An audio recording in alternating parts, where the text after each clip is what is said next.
Olá pessoal, aqui é o evangelista Jefferson Vicente para mais uma pré-aula da nossa revista da editora Betel. A nossa lição de hoje é a lição de número 11, cujo título é O Cativeiro Babilônico. Mas antes de nós entrarmos na nossa lição propriamente dita, eu gostaria de pedir para você curtir esse vídeo. Não esqueça de deixar o seu like. Se você ainda não é inscrito no canal, não esqueça de se inscrever no canal. E se você já é inscrito, não esqueça de ativar o sininho para você receber uma notificação todas as vezes que nós enviarmos um novo vídeo. Eu queria também mandar um forte abraço para os nossos irmãos da Assembleia de Deus de Bangu, Congregação Jardim Betânia, lá em Sulacap, aqui no Rio de Janeiro. Semana passada, no domingo pela manhã, eu estive ministrando a Escola Bíblica Dominical nessa congregação. Me convidaram com muito carinho alguns irmãos que acompanham aqui o canal e eu fui muito bem recebido. Eu quero mandar um grande abraço para todos vocês, meus irmãos. Que Deus vos abençoe em nome de Jesus. Gostaria também de relembrar para vocês o Congresso de Escola Bíblica Dominical que vai estar sendo realizado na Assembleia de Deus de Campo Lindo, em Seropédica, no Rio de Janeiro, sábado e domingo. Eu vou ser um dos palestrantes de uma das oficinas aí no sábado e vai ser um grande prazer ter vocês aqui do Rio de Janeiro e das redondezas ali do município de Seropédica participando conosco. Eu gostaria também de fazer uma errata acerca da aula anterior. Na aula anterior eu disse que Samuel era da tribo de Efraim. Isso porque 1 Samuel, capítulo 1, versículo 1, está escrito que o pai de Samuel, Eucana, ele era efrateu, ou seja, ele era da tribo de Efraim. Contudo, 1 Crônicas, capítulo 6, versículo 28 e 33, dizem que Samuel ele era levita. O que acontece? Há uma aparente divergência entre um texto e outro. E aí, lendo alguns comentários, eu cheguei à conclusão de que 1 Crônicas estava correto. E 1 Samuel estava se referindo não à tribo de origem de Eucana, e sim do local onde ele morava. Então ele era chamado de efrateu porque ele morava na região da tribo de Efraim, mas a sua origem era de levita. Por fim, eu gostaria de elogiar o comentarista da nossa lição, que a lição de hoje está excepcional no ponto de vista da escrita da lição. Está muito boa, está muito bem dividida, está muito didática. Eu sei que só não ficou melhor por falta de espaço, mas vai aqui meus parabéns para o comentarista da nossa lição. Dito isso, vamos para a nossa aula de hoje.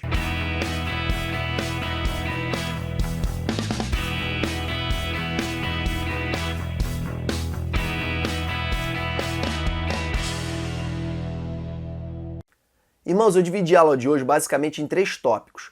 Lembrando aqui que o objetivo da nossa aula é dar um conteúdo complementar. É dar também uma visão para vocês panorâmica acerca do assunto, para vocês terem mais clareza na hora de estudar.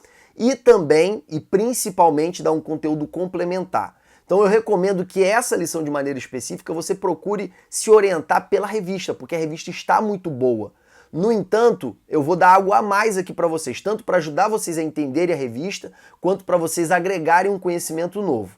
Então essa divisão, ela não reproduz a divisão da revista, muito embora a divisão da revista esteja excelente. No nosso tópico 1, nós vamos fazer uma retrospectiva acerca do reino dividido.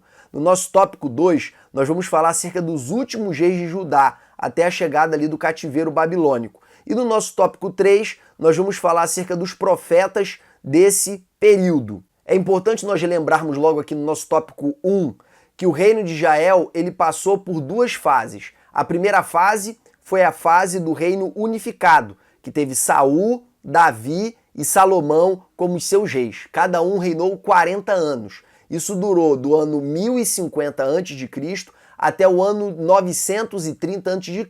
É importante a gente ter clareza aqui que a contagem do tempo feita pela história do Ocidente, ela é feita antes de Cristo e depois de Cristo. Então o ano 0 é, em tese, o ano do nascimento de Jesus. Tudo que vem antes do nascimento de Jesus é antes de Cristo, tudo que vem depois é depois de Cristo. AC e DC, tá? E o que vem antes de Cristo, o período que é contado antes de Cristo, ele é contado de maneira decrescente. Então você vem ano 2000, ano 1000, ano 500, ano 100, ano 0. Entendeu? É contado de maneira decrescente. Então quanto maior é o tempo, mais distante de nós ele está. Exemplo, 1050 foi quando Saul assumiu o trono. 1050 está mais longe de nós do que 930, quando Salomão morreu. Por quê? Porque 930 está mais próximo do ano 0. É importante trazer esse esclarecimento aqui porque tem alguns irmãos que talvez não saibam. Então, após a morte de Salomão, o filho dele, Roboão, não ouviu o conselho dos anciãos, preferiu ouvir a opinião dos colegas e aí tomou uma decisão louca e por causa da sua decisão, 10 tribos se rebelaram e formaram o Reino do Norte, ou o Reino de Israel. Esse reino de Israel, ele foi completamente pervertido do ponto de vista da lei do Senhor, e por causa disso Deus enviou uma destruição muito rápida contra eles. Por volta do ano 722 a.C., o reino da Assíria, o Império Assírio, ele invadiu Samaria, destruiu Samaria e deportou a população de Samaria para várias nações. E enviou para Samaria 5 nações diferentes para tentar quebrar a identidade étnica daquele povo, daquela cidade. Judá, porém, permaneceu como um reino autônomo, tendo lá os seus reis, até o ano 587, 586, quando Nabucodonosor destruiu Jerusalém e levou o povo para o cativeiro, que é o tema da nossa lição de hoje. Mas antes de nós falarmos dessa destruição, eu quero fazer uma retrospectiva aqui dos últimos reis que antecederam essa destruição.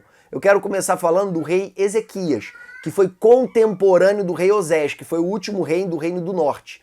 Então Ezequias, que era descendente de Davi, governava sobre Jerusalém, Reino do Sul. Oséias governava sobre Samaria, Reino do Norte. O Reino do Norte foi destruído em 722 pelo Império Assírio. E o mesmo Império Assírio tentou subjugar e destruir Jerusalém, através de Senaqueribe. É aquela famosa história de Senaqueribe e o cerco que ele fez contra Jerusalém. E aí, por causa de um ato sobrenatural de Deus, o exército de Senaqueribe morreu e ele teve que recuar. Porém, a história, a arqueologia demonstra que esse recuo de Senaqueribe não foi só por causa dessa calamidade que aconteceu no seu exército. Ezequiel, ele cedeu à pressão da Assíria e se tornou vassalo do Império Assírio, pagando tributos para ele. E o filho de Ezequias, que foi o pior rei da história, tanto de Judá quanto de Israel, ele foi durante todos os seus 55 anos de reinado vassalo do rei da Síria. É interessante que quando a Bíblia descreve os pecados de Manassés, descreve que entre os seus pecados existiu a idolatria aos deuses dos céus, às estrelas, ao sol e à lua, dentro do templo de Jerusalém. Esses deuses celestiais, eles não eram deuses cananeus, eles eram deuses dos assírios. Então a submissão de Manassés ao Império Assírio foi tão grande que ele adotou dentro do culto oficial da nação os deuses da nação dominadora. Então, quando ele morre, é interessante também na leitura do livro de Crônicas, nós vemos que pouco antes de morrer, o próprio rei da Assíria chama ele para a Síria e o acorrenta, e o aprisiona, e o maltrata de tal maneira que ele fica tão desesperado que ele se arrepende dos seus pecados e clama a libertação do Senhor. O rei da Assíria percebe que ele, de fato, não estava envolvido em nenhuma conspiração, perdoa ele e envia ele de volta, e ele morre em Jerusalém. O seu filho Amon reinou pouquíssimo tempo, logo morreu. Provavelmente o próprio povo ali de Jerusalém o matou, porque ele era um rei mau, tal qual Manassés, e também se curvou ao Império Assírio, tal qual o seu pai. O filho de Amon, que foi Josias, foi o principal reformador da história de Israel. Como eu disse para vocês na aula anterior, Josias ele manda fazer uma reforma no templo, o sacerdote encontra o livro da lei escondido, perdido no templo, leva para Josias, lê o livro da lei para ele com todas as maldições e todas as bênçãos ditas pelo Senhor a Moisés, o seu servo. Quando Josias ouve as profecias, ouve as instruções do livro da lei, ele rasga suas vestes, se humilha diante da presença do Senhor, proclama um jejum na nação e convoca o povo para restabelecer o concerto e a aliança que eles tinham rompido com Deus.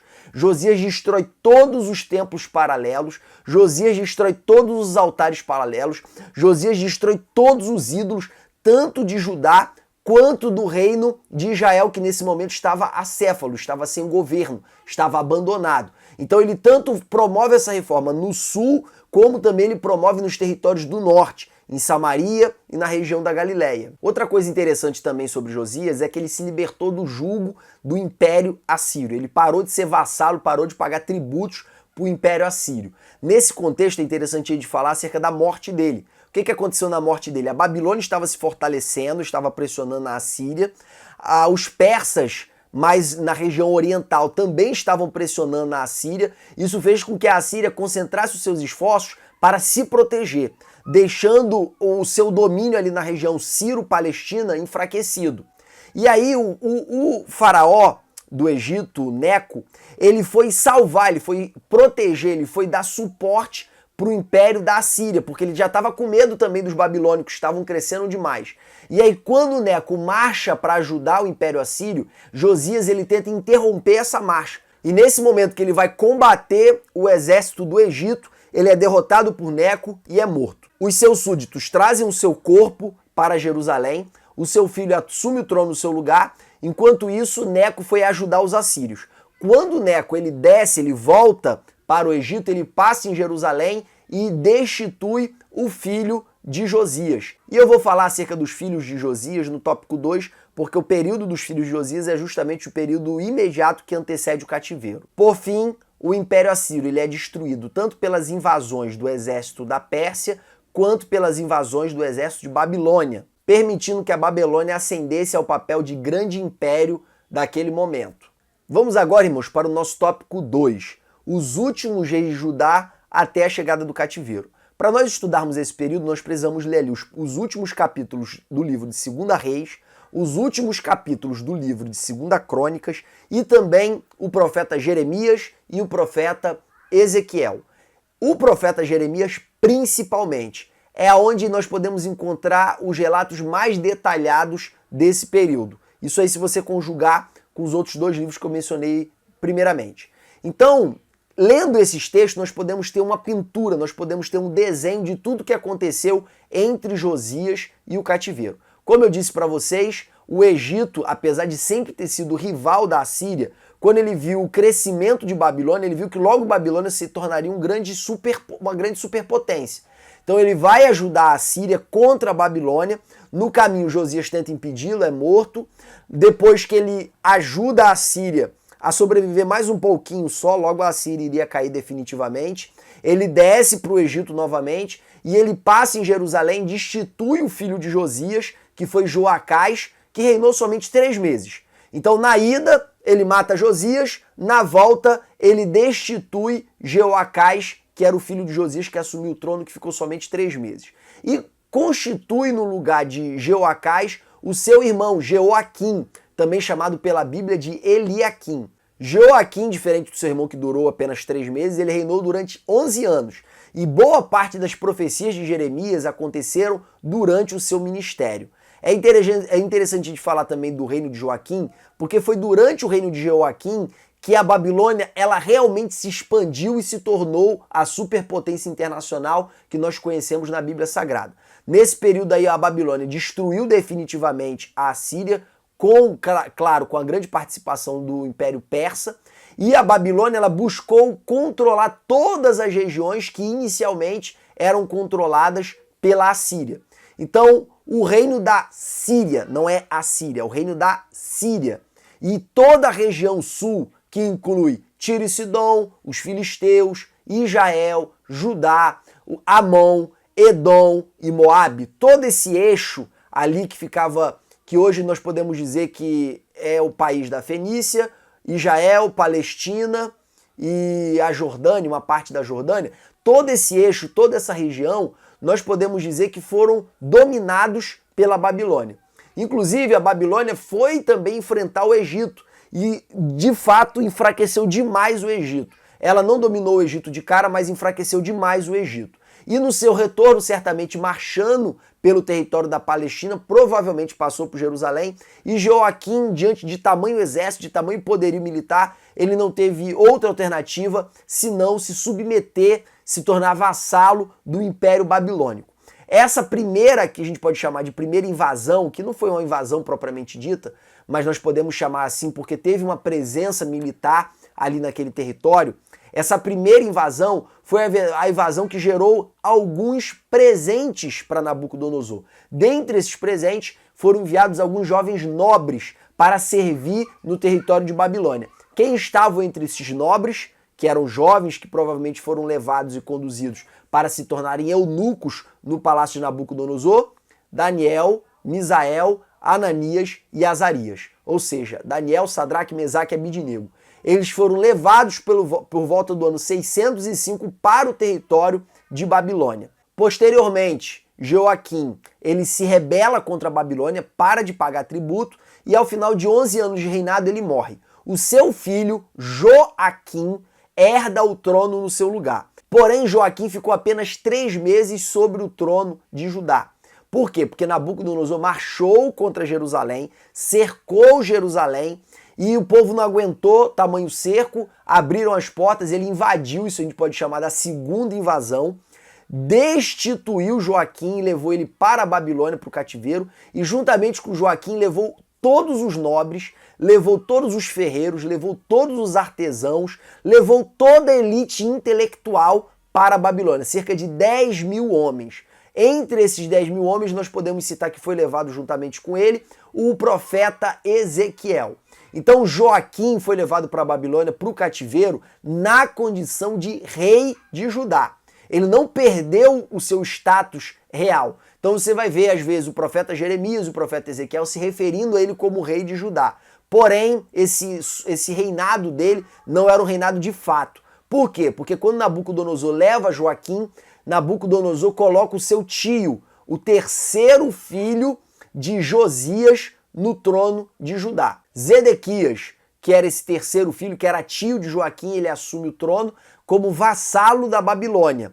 Esse rei, ele foi um dos reis que, tal qual os seus irmãos que lhe antecederam, Jeoacás, Jeoaquim, seu sobrinho Joaquim e ele, foram 4 da família de Josias, 3 filhos e um neto. Esses 4 todos pecaram contra o Senhor. E Zedequias não foi diferente. Ele se voltou contra o Senhor, ele deu ouvido a falsos profetas, ele se rebelou contra a Babilônia e por causa do seu atrevimento, a Babilônia cercou Jerusalém pelo período de 2 anos e por fim conseguiu abrir uma brecha na muralha. Ele fugiu, mas foi capturado em Jericó. Todos os seus filhos foram assassinados na sua frente e ele teve os seus 2 olhos vazados. E posteriormente ele foi morto em Babilônia. E quando Nabucodonosor conquista Jerusalém, ele toma uma decisão radical. Destrói as muralhas, bota fogo nas casas, destrói o templo e leva tudo, absolutamente tudo. Juntamente com a destruição, ele também destrói moralmente a nação, porque ele leva o resto dos nobres, o resto das pessoas importantes da cidade para o cativeiro de Babilônia. Ele deixa somente os mais pobres dos mais pobres da terra. O objetivo ali era deixar a nação acéfala, deixar a nação sem ninguém com capacidade para promover um governo e novamente se rebelar contra ele. Então essa é a segunda deportação. A primeira deportação foi na segunda invasão, que ele levou aproximadamente 10 mil homens, e a segunda invasão, que ele destrói os muros e destrói o templo, ele leva aproximadamente 2 mil homens. Na primeira invasão, ele não chegou a fazer uma deportação, ele levou só algumas pessoas para servi-lo, dentre os quais Daniel, Sadraque, Mesaque e Abidnego. Vamos agora, irmãos, para o nosso tópico 3, os profetas deste período. O primeiro profeta que eu gostaria de mencionar é o profeta Naum. Ele é ali contemporâneo de Josias e dos filhos de Josias, e ele profetiza contra o Império Assírio. O profeta Naum, ele escreve umas profecias meio que comemorativas pela destruição da Assíria. Porque a Assíria, irmãos, ela foi um instrumento de terrível opressão contra o povo do Senhor. Ela destruiu Samaria, aniquilou o Reino do Norte, e ela, durante quase um século, ela dominou o Reino do Sul, de maneira tal que o Reino do Sul foi vassalo, pagava tributos para ela. Então o Império Assírio foi tremendamente opressor, e o profeta Naum escreve o seu livro contra a Assíria. Nós temos também na sequência o profeta Abacuque. É interessante que o profeta Abacuque, ele é revelado por Deus, que Deus ele estava com tanto nojo da nação de Israel que ele enviaria um grande castigo sobre essa nação. E aí o que acontece? E Deus ele revela para Abacuque que ele enviaria os caldeus. Abacuque, quando vê que Deus enviaria uma nação mais ímpia do que Judá para destruir Judá, Abacuque questiona a justiça de Deus. E aí Deus explica para Abacuque, olha só, Abacuque, eu vou usar essa nação mais ímpia, mas logo depois eu vou destruir essa nação também. Ou seja, eu estou vendo os pecados de Judá, mas não negligenciei os pecados dos caldeus. Assim como minha mão foi poderosa contra Judá, a minha mão será mais poderosa ainda contra a Babilônia. Então Deus faz ali um atestado da sua justiça. E é interessante que no capítulo 3, que é o último capítulo de Abacuque, ele faz um cântico para descrever esse poder incomparável de Deus. E diante dessa grandeza, diante desse poder, ele conclui a sua fala que é muito emblemática para nós. Ainda que a figueira não floresça, ainda que o produto da oliveira minta, ainda que não haja ovelhas no curral, ainda que falte tudo, eu, todavia, exultarei no Senhor e me alegrarei no Deus da minha salvação. Por quê? Porque Ele está no controle. Se Deus está no controle, ainda que tudo falte, eu continuarei me alegrando nele, porque eu sei que no final das contas, a vontade dele é incontrolável, ela é insuperável, ela é irresistível e ela sempre vai predominar. Então eu posso descansar na adversidade, porque eu sei que no final de tudo, a justiça de Deus ela vai prevalecer. É assim que conclui o livro de Abacuque, as profecias dos 3 capítulos. E posteriormente a Abacuque nós temos o principal profeta desse período, que foi o profeta Jeremias. É interessante que o profeta Jeremias ele começa a profetizar ainda garoto, durante o reinado de Josias. Então ele viu toda a reforma de Josias. E Jeremias ele tinha profecias para esse período de Josias, que era o período que o povo voltou para a lei. E ele profetizava criticando o povo que havia se voltado para uma religião oficial, havia se voltado para um comportamento descrito na lei, mas não tinha mudado o seu comportamento moral, não tinha se entregado de coração. Então Josias tem várias profecias para o período de Josias. Nós vemos também várias profecias do profeta Jeremias durante o reinado de Jeoaquim. Lembrando aqui, Josias morre pelo faraó Neco, o seu filho Jeoacás assume, só que ele só dura 3 meses, porque Neco, na volta da campanha de apoio à Síria, ele destitui Jeoacás e coloca Jeoaquim no seu lugar.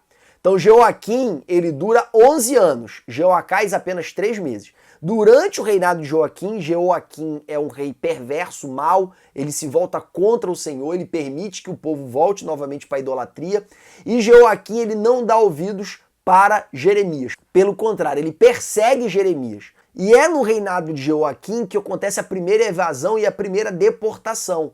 E aí o que aconteceu durante esse período? Várias pessoas que foram deportadas começaram a ouvir falsos profetas dizendo que Deus ele destruiria o jugo da Babilônia e os traria de volta para Jerusalém, juntamente com os utensílios do templo que haviam sido roubados por Nabucodonosor. Então, diante dessa segunda invasão que gerou a primeira deportação, também foram junto com os deportados vários falsos profetas. Então Jeremias ele lutava contra falsos profetas em Jerusalém que profetizavam uma restauração e também enfrentava profetas do exílio que profetizaram um retorno imediato para Jerusalém. Nós vamos ver isso no decorrer dos próximos capítulos. No capítulo 25, nós vemos Jeremias no 4º ano de Jeoaquim profetizando que Nabucodonosor, ele usa essa expressão assim, dita por Deus, meu servo, ele vai levar o meu povo para o cativeiro e esse cativeiro vai durar 70 anos. No capítulo 26, ele vai para o átrio do templo e profetiza a destruição da cidade e do templo. Os sacerdotes e os falsos profetas tentam matá-lo, mas alguns dos anciãos pegam Jeremias, o defendem e o levam à presença do rei. E aí, diante da presença do rei, é interessante que alguns dos anciãos citam o seguinte, olha só, teve um profeta que nos dias de Ezequias, bisavô do profeta, do rei Jeoaquim, nos dias de Ezequias, surgiu um profeta dizendo que Deus ia fazer tudo isso, que Deus ia destruir a cidade, que Deus ia destruir o templo. E ele diz, em vez de Ezequias matar esse profeta, o que Ezequias fez? Ezequias se arrependeu dos seus pecados e por isso Deus postergou a sua maldição contra o povo. Então a gente tem que fazer a mesma coisa. Se Jeremias falou em nome do Senhor, a gente não pode matar o profeta. E outra coisa, teve um outro profeta que profetizou a mesma coisa agora. E eu esqueci o nome desse profeta, mas está lá no livro de Jeremias, capítulo 26. E aí o que o rei fez? Ele não matou Jeremias, mas mandou perseguir o outro profeta e matou o outro profeta. Olha como é que as pessoas, elas tinham essas profecias negativas como uma afronta à própria autoridade real. E eles repeliam essa afronta com homicídio, com assassinato. Então Jeremias escapou daquele momento inicial ali, daquela trama dos sacerdotes e dos falsos profetas. E é interessante, meus irmãos, que a ira dos sacerdotes e dos falsos profetas é principalmente com uma profecia específica, de que Deus destruiria o templo. Irmãos, uma religião pautada no templo, ela não consegue suportar a ideia de que o templo possa ser destruído. Nós vamos ver isso em Jeremias, Nós vamos ver isso em Jesus. A principal acusação contra Jesus é que Jesus disse que o templo seria destruído. Nós vamos ver também isso se repetindo na vida de Estevão. O principal fato, a principal acusação contra Estevão era que Estevão estava pregando que o templo era desnecessário. E isso fica evidente em toda a narrativa de Estevão, mostrando como Deus era adorado em vários lugares distantes do templo no período de Abraão, de Isaac, de Jacó. Se você vê a narrativa de Estevão, é uma narrativa contra o templo. Não dizendo que o templo ia ser destruído, como Jesus falou diretamente, mas dizendo que para adorar a Deus você não depende do templo. E aí, quem se volta contra Estevão? Quem se volta contra Estevão são os judeus de fala grega, incluindo entre eles Paulo de Tarso. Então, os judeus de fala grega que viajavam de longe para vir adorar o Senhor no templo foram os que ficaram mais indignados com a pregação de Estevão. Foram os que tiveram mais ódio de Estevão. Então foram homens que não moravam em Jerusalém, mas vinham de longe para adorar o Senhor no templo, que perseguiram Estevão e levaram ele para ser morto. Por quê? Porque a pregação de Estevão, ela destruía as bases da religiosidade que eles viviam. Então toda vez que você ouvir pessoas falando em culto nas casas, culto doméstico, em voltar para a informalidade do evangelho da igreja primitiva, você vai ver aquelas pessoas mais religiosas tomarem pavor desse tipo de mensagem. Quando, na verdade, meus irmãos, isso foi basicamente o que Jesus praticou. A pregação no Templo de Jerusalém foi a exceção na vida de Jesus. Durante 250 anos, a igreja primitiva jamais construiu qualquer templo. Então, o período de maior expansão da igreja, o período áureo da igreja, foi só fazendo culto nas casas e nos locais públicos. E aí você pode pensar, não, mas em Atos dos Apóstolos, ali nos primeiros capítulos, fala que eles adoravam o Senhor no templo. Sim, mas a palavra templo ali não é dentro do templo. Só quem entrava dentro do templo de Jerusalém eram os sacerdotes no local santo e o sumo sacerdote uma vez por ano no Santo dos Santos. Então, dentro do templo, ninguém adorava. No átrio, que era o local dos sacrifícios, ninguém entrava também. Então, onde que eles adoravam o Senhor? Que templo era esse? Foi uma região, um quintal muito mais amplo, que era chamado de terceiro átrio, ou também chamado de Pátio dos Gentios, que foi construído por Herodes, que não estava no projeto original nem do tabernáculo, nem do templo de Salomão. Foi construído um pátio maior, onde ficavam os cambistas trocando moeda, os vendedores de animais vendendo seus animais, e aonde o povo se reunia para fazer orações, para fazer pregações. Era como se fosse uma praça pública. Então, quando a Bíblia diz que a igreja primitiva ia para o templo para orar, para pregar, o templo não era o santo nem o santíssimo lugar. O templo ali era esse pátio dos gentios, que era como se fosse uma praça pública. Quando Paulo, nas suas viagens missionárias, ele pregava em locais públicos, ele usava a escola de Tirano, ele pregava no Areópago, ou seja, ele pregava em diversos lugares que eram públicos, de acesso público, e também pregava nas casas. Então você vê que a igreja primitiva ela foi formada, ela se expandiu, ela cresceu com culto nas casas. Mas toda vez que você fala sobre isso, com pessoas que são religiosas, você causa pavor nelas. Ah, já vem mais um desigrejado. Que desigrejado, irmão? Que desigrejado? Não estou falando de ser desigrejado. Eu estou falando de retornar a adoração de Deus para as casas, como era na igreja primitiva. É isso que eu estou falando. E toda vez que alguém fala do templo, o religioso ele tem o templo como base da sua fé. Então, destruir o templo é mesmo que você está destruindo a fé dele.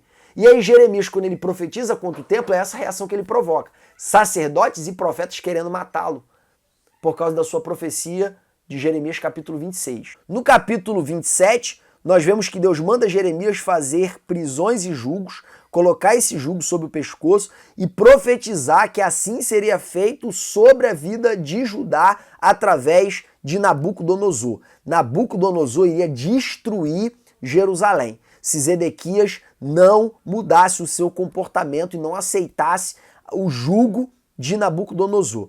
E também advertiu todas as nações vizinhas que isso ia acontecer com eles também. É interessante que no capítulo 27, Jeremias ele se confronta diretamente com os falsos profetas, porque tinha muito falso profeta dizendo que Deus ia dar vitória.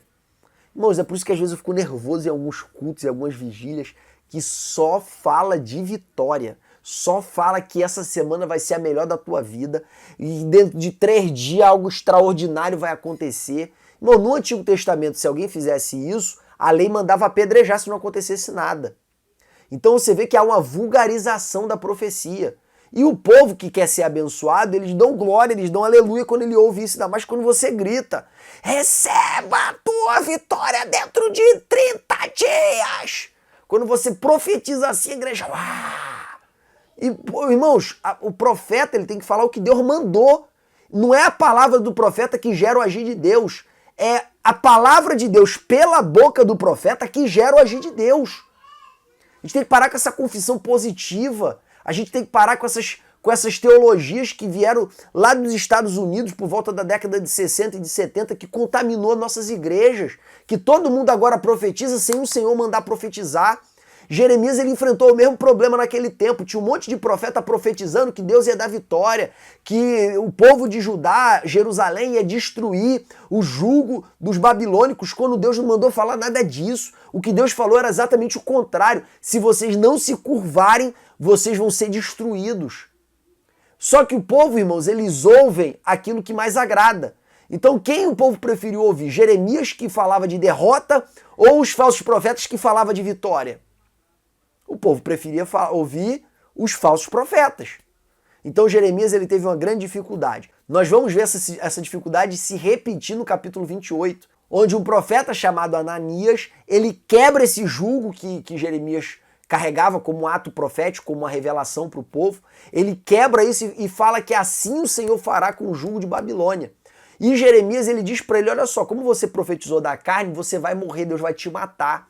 E em menos de um ano ele morreu. Por fim, aqui, a gente poderia falar muito mais sobre Jeremias, mas vamos falar sobre o capítulo 29, que é uma carta que ele manda para os deportados, que foram deportados no ano 597, aqueles 10 mil nobres, ferreiros, artífices, mais o rei Joaquim, que foram levados por volta do ano 597, na segunda invasão. Esse povo que estava morando em Babilônia, entre eles surgiram falsos profetas dizendo que Deus ia libertá-los em até 2 anos. E aí Jeremias escreve uma carta para eles dizendo: olha só, não acreditem nesses falsos profetas. Construam casas, casem, tenham paz com os cidadãos aí dessa terra onde vocês estão, porque o cativeiro vai durar 70 anos. Deus não vai dar libertação agora. Deus não vai dar libertação agora. Então Jeremias escreve essa carta para combater os falsos profetas que estavam profetizando lá em Babilônia. E é interessante, irmãos, que o povo preferiu ouvir os falsos profetas mais uma vez. Por fim, aqui vamos falar aqui de Lamentações de Jeremias, que é um poema fúnebre após a destruição de Jerusalém. Nós vemos também o rei Ezequiel, que foi um dos reis que foi nessa segunda invasão, na primeira deportação, juntamente com o rei Joaquim. Ezequiel era de família sacerdotal e ele profetizou na terra do exílio. Ele nunca tinha profetizado, não que conste na Bíblia, no território de Jerusalém. Ele começou a profetizar já em Babilônia.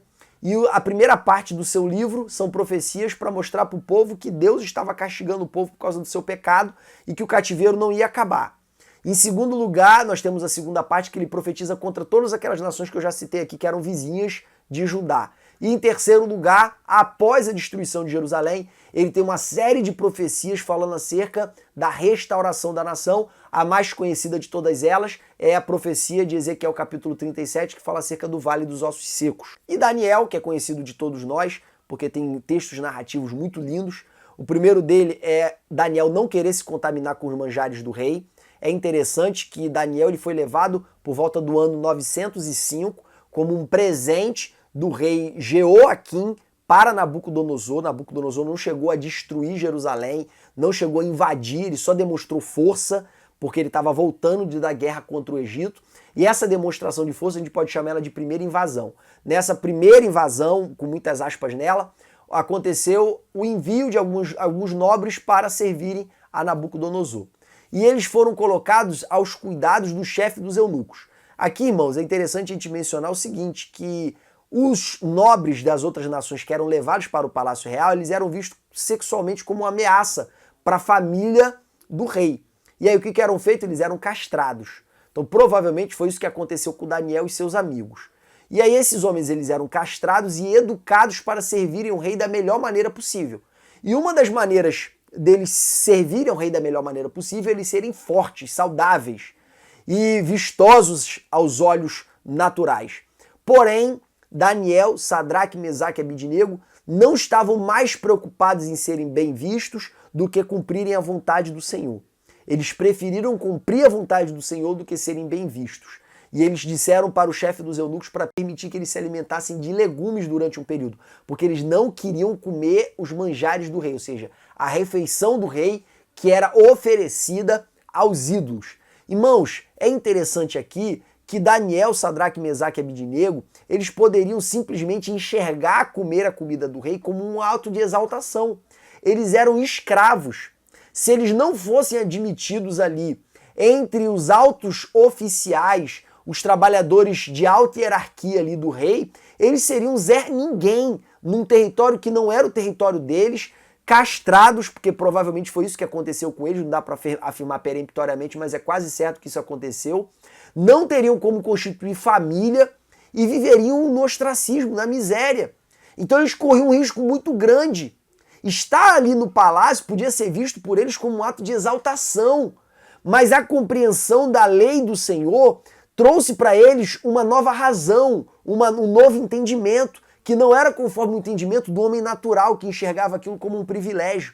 Eles enxergavam que aquilo que os outros viam como um privilégio para eles era um pecado. E eles preferiram evitar essa aparente exaltação do que abrir-se a essa aparente exaltação e desagradar o seu Deus. Então a exaltação, irmãos, não é o fim que nós buscamos. A exaltação pode ser uma eventual consequência de um projeto de Deus na nossa vida, mas nunca é um fim da nossa vida. Quem busca exaltação cai facilmente nesse tipo de armadilha. Nós vemos depois o relato do sonho de Nabucodonosor, que Daniel ele revela o sonho, revela a interpretação daquela estátua que tinha a cabeça de ouro que representava o império de Nabucodonosor, o peito que representava o império medo-persa, a cintura e o ventre que representavam o império grego e as pernas que representavam o império romano, que eram os grandes impérios até a vinda de Jesus. Nós vemos também o episódio da fornalha de fogo, o episódio da loucura de Nabucodonosor. Tudo isso aconteceu em Babilônia enquanto essas guerras aconteciam lá em Jerusalém. Então, Daniel ele foi contemporâneo de todo esse período. E Daniel, ao final dos 70 anos profetizados por Jeremias, ele entra em jejum pedindo uma resposta de Deus para a libertação do cativeiro. E aí nessas orações de Daniel que você vê aquele episódio que Gabriel vem dar notícia para ele, Miguel combate para que a notícia chegasse, enfim. Daniel ele transcorre também nesse período aí, entre os últimos reis de Judá e o cativeiro babilônico. Irmãos, espero ter ajudado vocês a ampliar a compreensão de vocês acerca desse período. E a minha oração é que vocês dêem uma aula abençoada para a sua classe, em nome de Jesus. Amém.